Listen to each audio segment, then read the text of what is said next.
AS34ME comes equipped as a standard with a new generation of winglets known from the AS33. They ensure that even with the higher weight of the batteries, good climb performance and thermals and good circling behavior are achieved. They were CFD optimized for the AS33 and adapted to the 34. Thus, in addition to the other minor aerodynamic updates, the result is a harmonious, simple and with good handling equipped all-rounder for everyday use. The AS34ME also benefits from the cockpit upgrades of the AS33. It will have the same cockpit layout to improve flight ergonomics and reduce pilot workload. The AS34's optional water ballast system is controlled via the electric control unit mounted on the right side of the cockpit.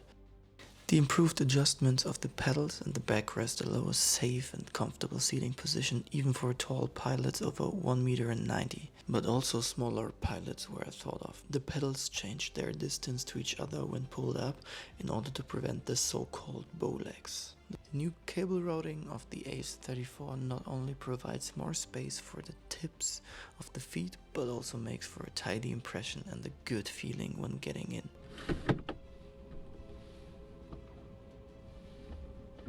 The 34 also allows for a high range of cockpit weight from 70 kg to 115 kg. Overall, you can put up to 120 kg of weight into the fuselage.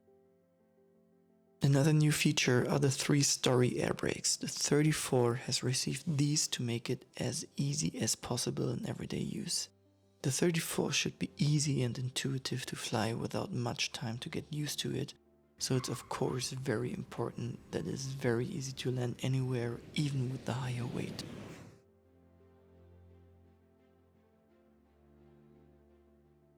As the motor, we use an air-cooled MREX motor.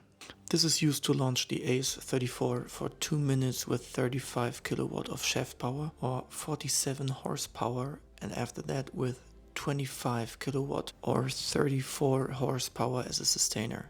This means, for example, I can, after takeoff to 600 meter, achieve 2200 meter of altitude gain with the remaining capacity.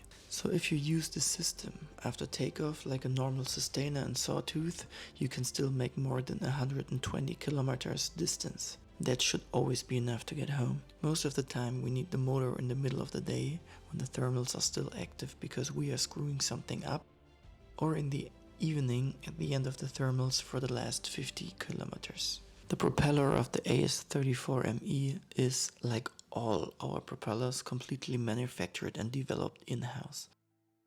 The goal is always to develop the best and most efficient combination of motor and propeller. Only by good adjustment, optimal and efficient climb and takeoff performances, as well as high standing thrust, can be achieved even with the maximum takeoff mass. It is therefore possible to take off with a 575 kg without any problems. Point that should not be neglected if you want to use the capacity of the batteries as efficiently as possible and be totally independent of tarmac runways.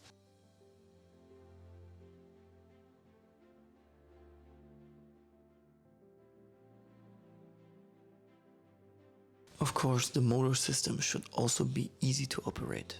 In the 34, this is easy to handle due to the electric drive. Only a few steps are needed to extend and start the motor. The instrument and system are switched on with the main motor switch. The power lever is then used to extend the engine. This lever has 2 adjustment paths. When you move the lever up the first bit, the engine extends and is ready to start. The display tells you immediately when the engine is ready to start after extension. If you press the starter button, the engine is released. Now, if I move the power lever slightly to the right, I can control the engine power steplessly. So for takeoff, you just push it all the way up. No warm-up, easy, fast and flexible, and as mentioned also with a maximum takeoff mass of 575 kg. The wing wheels support you at takeoff and taxiing even without a helper on the wing. Even with a fixed tail wheel, it is possible to maneuver the AS34 easily on the ground. Following the motto of the glider, keep it simple. By lightly braking, you can relieve the tail and thus roll soft curves. The set angle of the propeller tower helps also with this. The propeller tower has been optimized for this application and thus supports the rolling. There's also a reason for the positioning and selection of a power lever. This gives you good, precise control of the power lever with your right hand and allows you to operate the brake as usual with your left hand without getting tangled up in the cockpit with crazy arm positions.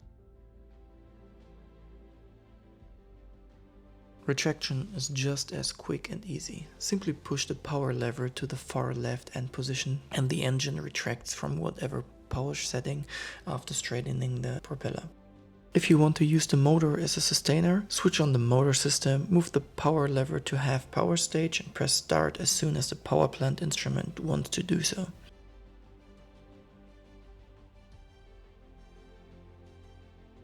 Charging is as simple as operation. Connect the charging port of the supply charger. Now the engine control unit starts up and a dialog pops up on the display. Here you could simply set the charging power to match the given infrastructure and start the charging process. The charging system now charges until the batteries are fully charged and then switched off. It couldn't be simpler. The whole system starts the charging process on its own after a small delay.